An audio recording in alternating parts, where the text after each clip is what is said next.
Welcome to my YouTube channel Diptiman Shikshan learn and grow. मेरा नाम है उज्जवल कुमार और आज मैं फिर से वापस आया हूँ जनरल नॉलेज के कुछ नए क्वेश्चंस के साथ। अगर आप एसएससी जीडी की तैयारी करते हैं तो आपके लिए ये सारे क्वेश्चंस बहुत ज़्यादा इंपॉर्टेंट होने वाले हैं।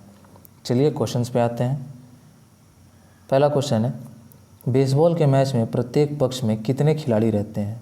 ऑप्शन है 5, 7, 9 या 11। इसका सही आंसर है सी 9। बेसबॉल की टीम में एक तरफ से 9 खिलाड़ी रहते हैं और बेसबॉल यूएसए का नेशनल गेम है। और अगर बात करते हैं फुटबॉल की तो फुटबॉल में कुल 11 प्लेयर रहते हैं, लेकिन अगर रग्बी फुटबॉल की बात करें तो रग्बी फुटबॉल में कुल 15 प्लेयर रहते हैं। और पोलो में 4 प्लेयर रहते हैं, हॉकी में भी 11 और क्रिकेट में भी 11 ही प्लेयर रहते हैं। आते हैं नेक्स्ट क्वेश्चन की तरफ। अगला क्वेश्चन है, भारतीय संविधान में राज्य के नीति निर्देशक सिद्धांत को किस भाग में अंकित किया गया है? ऑप्शन है 1, 2, 3 या 4। इसका सही आंसर है डी 4। भारतीय संविधान के राज्य के नीति निर्देशक सिद्धांत का भाग 4 में अंकित किया गया है और भारतीय संविधान के अनुच्छेद 36 से लेके 51 तक राज्य के नीति निर्देशक तत्व से संबंधित हैं। और भारतीय संविधान में नीति निर्देशक तत्व आयरलैंड से लिया गया है। आते हैं अगले क्वेश्चन की तरफ। अगला क्वेश्चन है, दिल्ली सल्तनत के एक प्रसिद्ध कवि जिसे हिंदुस्तान का तोता की उपाधि नवाजा गया। ऑप्शन है जियाउद्दीन बर्नी, उत्बी, अलबरूनी या फिर आमिर खुसरो। इसका सही आंसर है डी आमिर खुसरो। आमिर खुसरो को हिंदुस्तान का तोता कहा जाता था और साथ ही आमिर खुसरो तबला और सितार का आविष्कारक माना जाता है। और साथ में ही आमिर खुसरो अलाउद्दीन खिलजी के समय मुख्य दरबारी में कवि थे। आते हैं अगले क्वेश्चन की तरफ। अगला क्वेश्चन है, भारत में किसे आमतौर पे ज्वारीय वन के रूप में जाना जाता है? ऑप्शन है शुष्क भूमि, झीलें, पर्वतीय जंगल या फिर रेगिस्तान जंगल। इसका सही आंसर है बी झीलें। भारत में आमतौर पर ज्वारीय वन के रूप में झीलों को माना जाता है और समुद्र तट या फिर निम्न डेल्टा भाग में ज्वारीय वनस्पति पाई जाती है। आते हैं नेक्स्ट क्वेश्चन की तरफ। अगला क्वेश्चन है, आवाहन बिल और मेलिंडा गेट्स फाउंडेशन यानी कि BMFG का भारतीय सेगमेंट निम्नलिखित में से किसके निवारण में संलग्न है? ऑप्शन है डेंगू, पोलियो, एड्स या फाइलेरिया। सही आंसर है सी एड्स। आवाहन बिल और मेलिंडा गेट्स फाउंडेशन का भारतीय सेगमेंट एड्स निवारण में संलग्न है। आते हैं नेक्स्ट क्वेश्चन की तरफ। अगला क्वेश्चन है, गंगा की निम्नलिखित में से कौन सी सहायक नदी उत्तर की ओर बहती है? ऑप्शन है कोसी, घाघरा, गंडक या सोन। इसका सही आंसर है डी सोन नदी। गंगा की सहायक नदी सोन उत्तर की ओर से बहती है और साथ ही गंगा नदी में दक्षिण से आकर मिलने वाली नदी भी सोन ही है।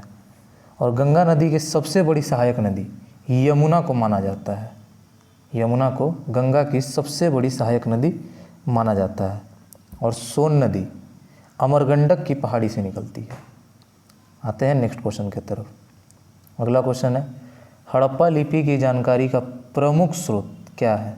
ऑप्शन है पुरातात्विक खुदाई, शिलालेख, पक्की मिट्टी की मोहरों पर अंकित लेख या इनमें से सभी।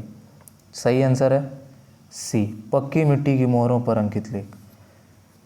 और भारत में लिपि की उत्पत्ति हड़प्पा सभ्यता से ही मानी जाती है और लिपि प्रत्येक चित्र की एक व्याख्या है जिसके सहायता से ही यहाँ की लैंग्वेज यानी कि भाषा को समझा जाता है। आते हैं नेक्स्ट क्वेश्चन की तरफ। अगला क्वेश्चन है, प्राचीन भारत के अधिकांश अभिलेख किस लिपि में खुदे हैं? ऑप्शन है ब्राह्मी, अरमाइक, खरोष्टी या इनमें से कोई नहीं। सही है ए ब्राह्मी। प्राचीन भारत के अधिकांश अभिलेख ब्राह्मी लिपि से खुदे हैं और लिपि प्रत्येक चित्रों की व्याख्या ही होती है, जिनकी सहायता से भाषाओं को जाना जाता है। आते हैं नेक्स्ट क्वेश्चन की तरफ। अगला क्वेश्चन है 1908 ईस्वी में बाल गंगाधर तिलक को बंदी बनाकर कहाँ भेजा गया था? ऑप्शन है दिल्ली के जेल में, मांडले के जेल में, सिंगापुर के जेल में या फिर अंडमान और निकोबार के जेल में। इसका सही आंसर है बी, मांडले के जेल में। 1908 ईस्वी में बाल गंगाधर तिलक को बंदी बनाकर मांडले के जेल में भेजा गया था और अंग्रेज बाल गंगाधर तिलक को भारतीय अशांति के पिता कहते थे। आते हैं अगले क्वेश्चन की तरफ। अगला क्वेश्चन है मलक्का जलडमरू कहाँ मिलता है? ऑप्शन है प्रशांत को हिंद महासागर से, अटलांटिक को भूमध्य महासागर से, पर्शियन गल्फ को हिंद महासागर से या फिर अटलांटिक को प्रशांत महासागर से। इसका सही आंसर है ए, प्रशांत महासागर को हिंद महासागर से। मलक्का जलडमरू प्रशांत को हिंद महासागर से मिलाता है और साथ ही ये मलक्का जलडमरू इंडोनेशिया और मलेशिया इन दोनों को बीच से डिवाइड भी करता है। आते हैं नेक्स्ट क्वेश्चन की तरफ। अगला क्वेश्चन है दक्षिण अफ्रीका में बोअर किसे कहा जाता है? ऑप्शन है वहाँ के मूल निवासी को, फ्रांस के लोगों को, डच के लोगों को या ब्रिटिश लोगों को। इसका सही आंसर है सी, डच के लोगों को। दक्षिण अफ्रीका में डच लोगों को बोअर कहा जाता है। आते हैं अगले क्वेश्चन की तरफ। अगला क्वेश्चन है सिरका किसका जलीय विलयन है? ऑप्शन है एसिटिक अम्ल, हाइड्रोक्लोरिक, नींबू का अम्ल या ऑक्जेलिक अम्ल। इसका सही आंसर है ए, एसिटिक एसिड। सिरका यानी कि विनेगर एसिटिक एसिड का जलीय विलयन है और इसका फॉर्मूला क्या होता है? CH3COOH। आते हैं नेक्स्ट क्वेश्चन की तरफ। अगला क्वेश्चन है लौंग के तेल का प्रमुख घटक जो दांत का दर्द दूर करने में प्रयुक्त होता है वह क्या है? ऑप्शन है यूजेनॉल, यूरेजॉल, राइबोसोम या पायरिन। इसका सही आंसर है बी, यूरेजॉल। लौंग के तेल का प्रमुख घटक जो दांत का दर्द दूर करने में प्रयुक्त होता है वह यूरेजॉल है और यूजेनॉल एलाई बेंजीन है। यह रंगहीन होता है यानी कि इसका कोई कलर नहीं होता, कलरलेस होता है। आते हैं नेक्स्ट क्वेश्चन की तरफ। अगला क्वेश्चन है बिना शल्य चिकित्सा यानी कि सर्जरी, बिना सर्जरी के पथरी का इलाज कैसे किया जाता है?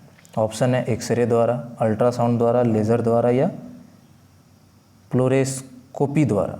इसका सही आंसर है सी, लेज़र द्वारा। बिना सर्जरी किए पथरी का इलाज लेज़र द्वारा भी किया जाता है। इसी के साथ आज का सेशन समाप्त होता है। आई होप कोई वीडियो पसंद आया हो। अगर आप इस चैनल पर नए हैं तो सब्सक्राइब कर दीजिए और वीडियो अगर पसंद आया हो तो इसे लाइक भी कर दीजिए। जीके से रिलेटेड क्वेश्चंस हर रोज़ अपलोड किए जाते हैं और साथ ही हर रोज़ सुबह में करंट अफेयर्स के क्वेश्चंस भी अपलोड किए जाते हैं। Thank you.